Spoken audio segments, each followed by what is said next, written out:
உண்மையிலே அவ அப்பாவா இல்லனா எப்படி கையெழுத்து போட்டிருப்பாரு? அது தெரியல.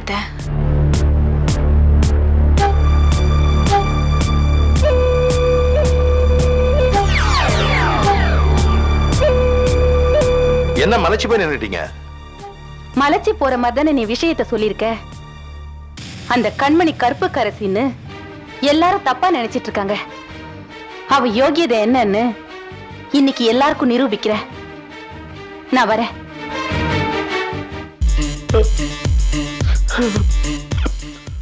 பாவம் கண்மணி.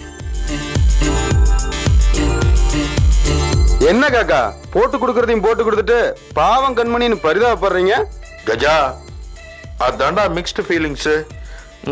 நான் போட்டு கொடுத்ததுனால தானே அந்த மாதிரி மீட்டர் மேல போட்டு கொடுத்தாங்க. நான் பரிதாபப்படுறது ஒரு பாவ விமோசனத்துக்காக. அது என்ன பாவ விமோசனம் காக்கா? அப்படி கேளு.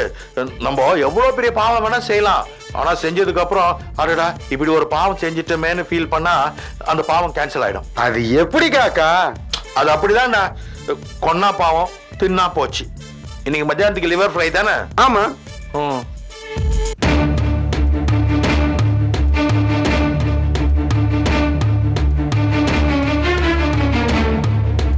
மேடம், உங்க மருமக கண்மணி கல்யாணத்துக்கு முன்னாடி அமர்னு ஒரு பையனை லவ் பண்ணா. கண்மணியும் அமரும் திருச்சியில தானே ஒன்னா படிச்சிட்டு இருந்தாங்க. அங்கதான் அவங்களுக்குள்ள பழக்கம் ஏற்பட்டு லவ் டெவலப் ஆயிடுச்சு. நீங்க வேணா அமரையும் கண்மணியும் கூப்பிட்டு நான் சொன்னதை கேட்டு பாருங்க.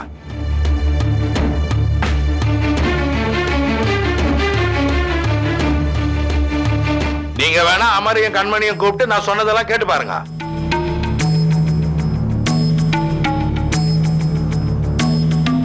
கண்மணி நில்லு.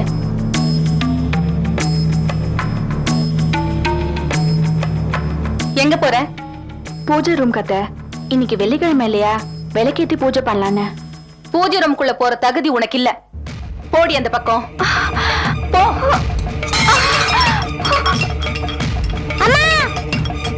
அம்மா,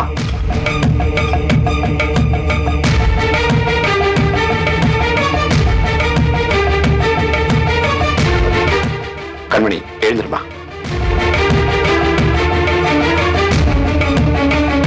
சாவித்திரி, கண்மணியை இப்படி பிடிச்சு தள்ளுற? பூஜை ரூமுக்கு போறாளாம். இது வரைக்கும் இவங்க போனதுக்கே கங்கையில இருந்து தண்ணி எடுத்துட்டு வந்து கழுவணும்.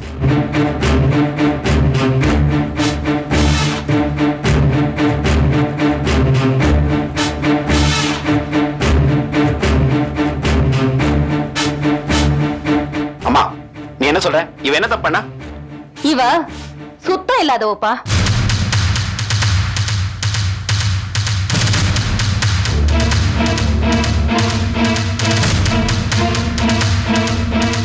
சாவித்திரி, உனக்கு என்னாச்சு? ஏன் இப்படி எல்லாம் பேசுற? கலவரம் நடந்த அன்னைக்கு ஒரு ராத்திரி முழுக்க ஃப்ரெண்டு வீட்டுல தங்கிட்டு வந்தேன்னு சொன்னாலே, அந்த ஃப்ரெண்டு யாருன்னு உங்களுக்கு எல்லாம் தெரியுமா?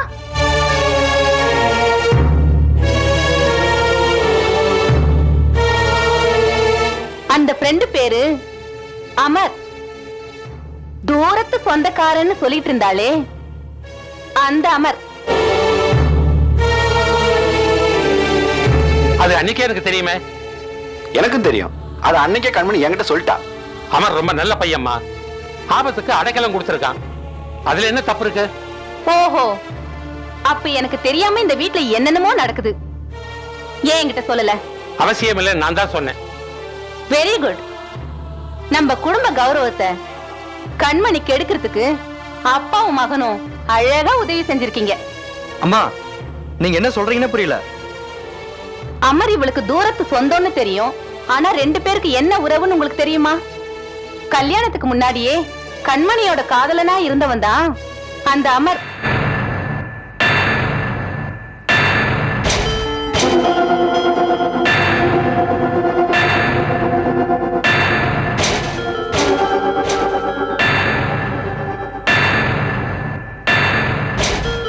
என்னடி பாக்குற? உண்மையா இல்லையா? பாத்தீங்களா பாத்தீங்களா, இவளால பதில் சொல்ல முடியல. இப்ப புரியுதா இவ லட்சணத்தை? ச்சே, கல்யாணத்துக்கு முன்னாடி ஒருத்த, கல்யாணத்துக்கு அப்புறமா இன்னொருத்தனா?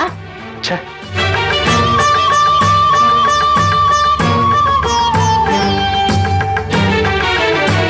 இத மறைச்சவ இன்னும் என்னென்ன விஷயத்த மறைச்சிருப்பாளோ? சொத்துக்கு ஆசைப்பட்டு சோரம் போனவள என் பையன் தலையில கட்டிட்டாங்களே. காதலிச்சவன் கைய பிடிக்காம இருந்திருப்பான். அத அமரும் நானும் காதலிச்சது உண்மைதான். ஆனா சத்தியமா அமர் கை கூட என் மேல பட்டது இல்ல. போது நிறுத்தடி. என் அத்தைன்னு சொல்ற தகுதி கூட உனக்கு இல்ல. அந்த தகுதி அந்தஸ்தும் மீனாவுக்கும் ஷீலாவுக்கும் மட்டும்தான் இருக்கு. சமயமா என் பொண்ணுக்கும் அமருக்கும் நடுவுல காதல் இருந்தது உண்மைதான். ஆனா என் பொண்ணு ரொம்ப பரிசுத்தமானவ. இது எப்படி நம்புறது? அப்பாவும் மகளும் நல்ல நாடகம் ஆடுறீங்க. பஞ்சம் நெருப்பும் பக்கத்துல பக்கத்துலயே இருந்துதான் ஆனா பத்திக்கலையாம். எப்படி நம்புறது? ராஜாக்களி, நீ இப்படி துரோகம் பண்ணுவேன்னு நான் நினைக்கவே இல்லடா. ஏண்டா, என் குடும்ப விஷயம் அத்தையும் உங்ககிட்ட தானே சொல்லியிருக்கேன். என் மனசுல இருந்த எல்லாத்தையும் உங்ககிட்ட தானே கொட்டி தீர்த்திருக்கேனடா. அப்படி இருக்கும்போது இந்த ஒரு விஷயத்தை என்கிட்ட இருந்து மறைச்சிட்டியாடா ராஜாக்களி. தன்னால நீ ஒரு நல்ல ஃப்ரெண்டா தான் பழகிட்டு இருக்கேன்னு நினைச்சேன் ராஜாக்களி. இப்ப தாண்டா புரியுது, நீ ஒரு சம்மந்தியாட்டம் தான்டா கிட்ட பழகி இருக்க. என்ன தலகுனிய வச்சிட்டியாடா.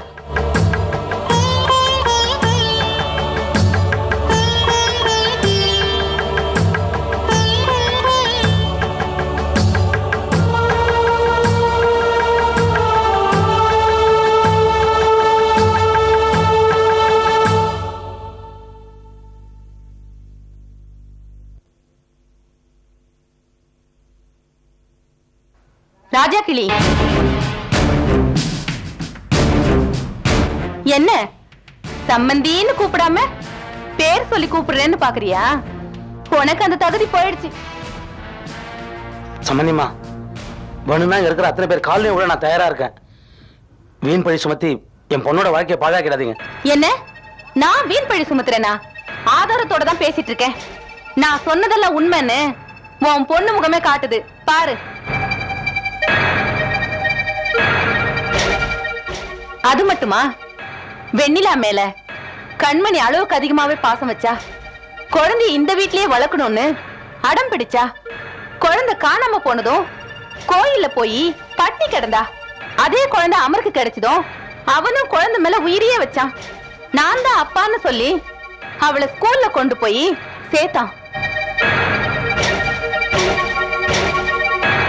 இதெல்லாம் ஏன்னு தெரியுமா? அமருக்கும் கண்மணிக்கும் பிறந்த குழந்தைதான் இந்த வெண்ணிலா.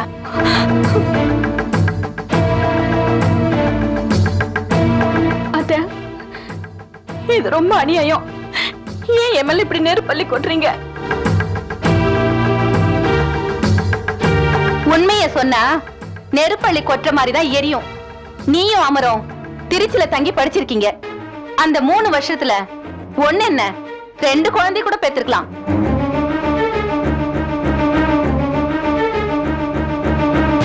போதும், நிறுத்துக்குமா. பேசுறதுக்கு ஒரு அளவு இல்ல. கண்மணி காதலிச்சிருக்கலாம், அது ஒரு பெரிய தப்பா எனக்கு தோணல. அவ பரிசுத்தமானவ, அது எனக்கு நல்லா தெரியும். பாலா, நீ என் வயித்துல பிறந்துட்டு இவ்ளோ முட்டாளா இருப்பேன்னு நான் நினைச்சு பாக்கலடா. உன்கிட்ட என்ன பேச்சு? முதல்ல அந்த தரம் கெட்டவள வீட்டை விட்டு வெளியே போக சொல்லு. ஆமா, என் பொண்டாட்டி நல்லவ, அவ சுத்தமானவன் நான் சொல்றேன்.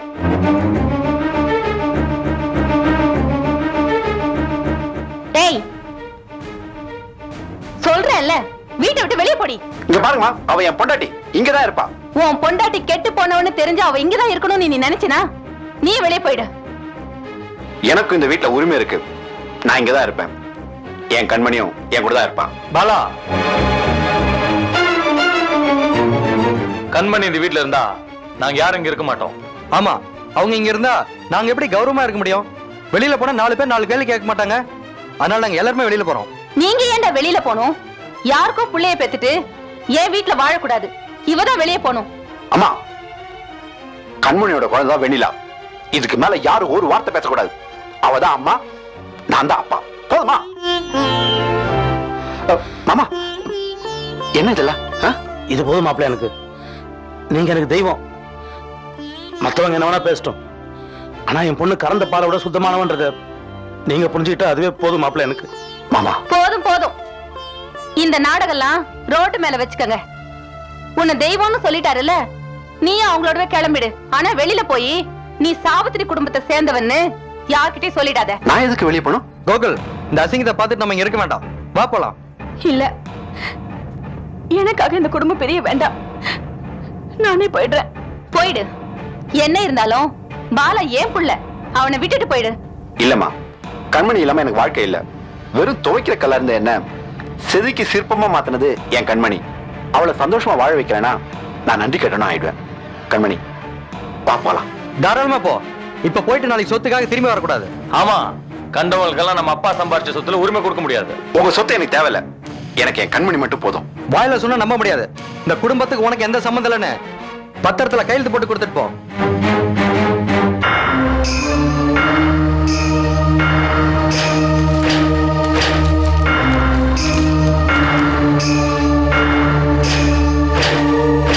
இந்தா கையெழுத்து போடு.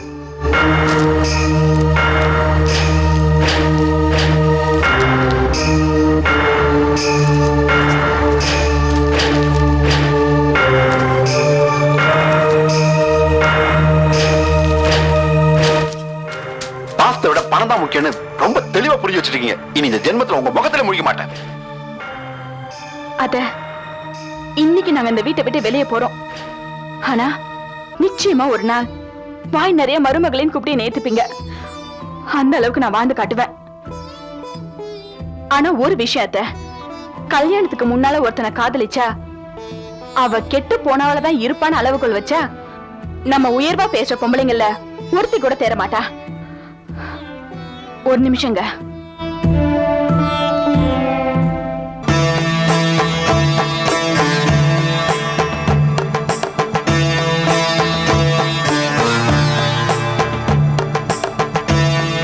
மாமா, கல்யாணத்துக்கு முன்னாடி நான் ஒருத்தரை விரும்பின விஷயத்த உங்ககிட்ட மறைச்சதுக்காக என்ன மன்னிச்சிடுங்க. உங்க பாதமா நினைச்சு தொட்டு கும்பிடுறேன்.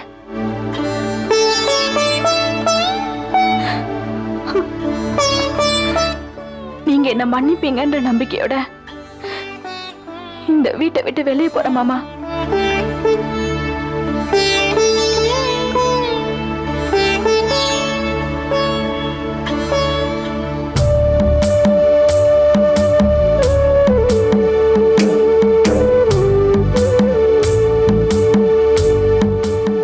வாங்க போலாம்.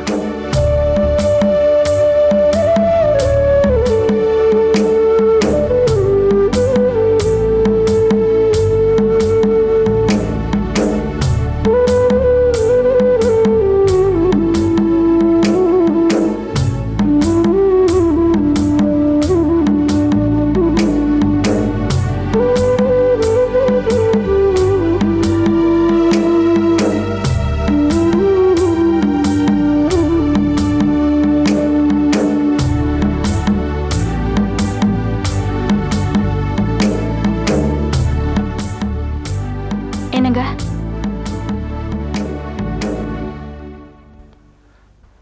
நீ சாப்பிட்டியா? என்னங்க, உங்ககிட்ட ஒண்ணு கேட்கணும். என்ன? என்ன பத்தியும் இந்த குழந்தைய பத்தியும் யார் யாரோ என்னென்னவோ பேசிட்டாங்க. ஆனா நீங்க இது வரைக்கும் ஒரு வார்த்தை கூட கேட்கலையே. எதுக்கு கேட்கணும்? எனக்கு உன்னை பத்தியும் அமரை பத்தியும் நல்லாவே தெரியும். அப்புறம் எப்படி கேட்க முடியும்? நிஜமாவே என் மேல உங்களுக்கு சந்தேகம் வரல? வரல, என்னைக்கும் வராது. எல்லாரும் என்ன திருடன் திருடன் சொல்லி ஒதுக்கி வச்சிருந்தாங்க, உதாசனப்படுத்தினாங்க. அப்படி ஒதுங்கியே வாழ்ந்த என்ன திருத்தி ஒரு மனுஷனாக்கி 4 பேர் மதிக்கிற மாதிரி கௌரவத்தை கொடுத்தவ நீ. உன் கூட வாழ்ந்த இந்த கொஞ்ச நாள்ல உன்னை பத்தி உன்னை விட நல்லா புரிஞ்சுக்கிட்டவனா. கண்மணி, நீ ஒரு துளசி செடி மாதிரி. துளசி என்னைக்குமே சர்ப்பம் தீண்டாது.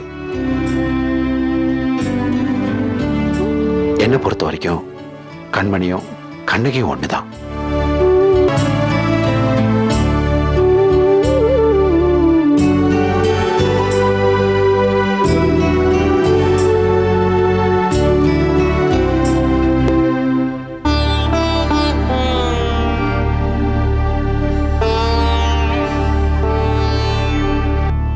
வாங்க சம்பந்தி, உட்காருங்க.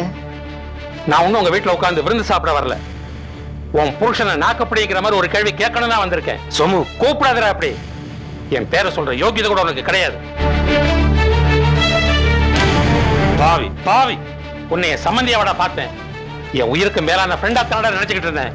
கண்மணி அவனோட காதலை பத்தி என்கிட்ட முன்னாடியே சொல்லியிருந்தீங்கன்னா அவங்க கல்யாணத்தை நானே நல்ல விதமா நடத்தி முடிச்சிருப்பேன். அநியாயமா என்கிட்ட இருந்து மறைச்சிட்டீங்களா? இல்ல சோமு, பேசாதடா. எப்ப பேசணுமோ அப்ப பேசாம விட்டுட்ட. இப்ப என்னடா பேச்ச வேண்டி கிடக்கு? சம்பந்தி, அவர் சொல்லாம விட்டது தப்புதான்.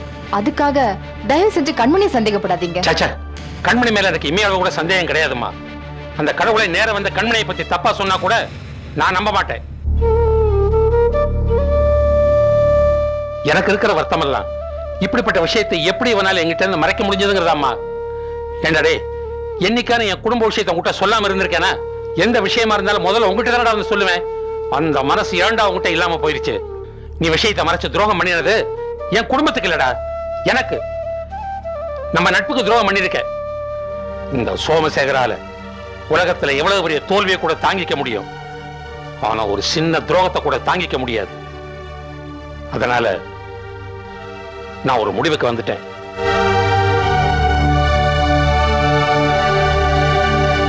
உன்ன மாதிரி ஒரு துரோகியை இனிமேல் என் பக்கத்துல வச்சுக்க முடியாது.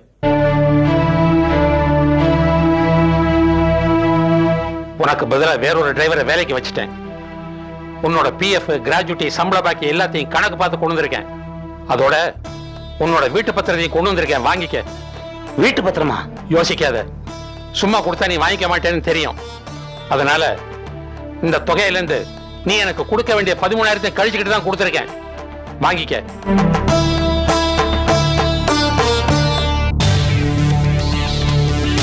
சம்பந்தி, நில்லுங்க. சம்பந்தின்னு கூப்பிடாதீங்கம்மா. நமக்குள்ள இருந்து சம்பந்தம் முறிஞ்சு ரொம்ப நேரம் ஆகுது.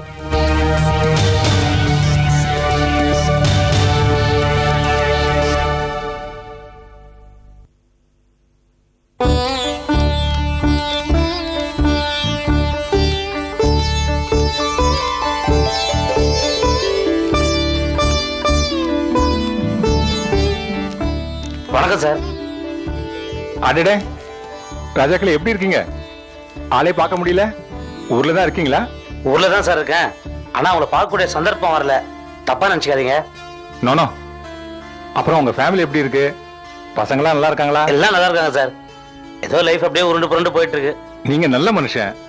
உங்களுக்கு என்ன குறை வரப்போகுது? இப்ப எங்க வேலை பாக்குறீங்க? ஒரு பெரிய இடத்துல டிரைவரா வேலை பார்த்துட்டு இருந்தேன். இப்போ அந்த வேலையை விட்டு நின்னுட்டேன். பெரிய இடம் சொல்றீங்க, ஏன் நின்னுட்டீங்க? ஏதாவது பிரச்சனையா? பிரச்சனைன்னு எதுவும் இல்லை சார். எனக்கு வயசாயிடுச்சு, கவனக்குறைவு அதிகமா இருக்குமோன்னு முதலாளி நினைக்கிறார் போல் இருக்கு. எப்படி இருந்தாலும் குடும்பத்தை காப்பாத்தி ஆகணுமே, அதனால தான் உங்ககிட்ட வேலை கேட்டு போலான்னு வந்தேன். வேலையா? என்ன ராஜாக்களி சார், உங்களுக்கு தெரியாதா? இப்ப தெருவுக்கு 2 ஃபைனான்ஸ் கம்பெனி வந்துச்சு. ஸ்பீட் வட்டி, எக்ஸ்பிரஸ் வட்டின்னு புது புது பேர் வச்சு வியாபாரம் பண்றான். தொழிலே ரொம்ப டல் ஆயிடுச்சு. எனக்கே வேலை இல்லை, உங்களுக்கு எப்படி வேலை கொடுக்கறது?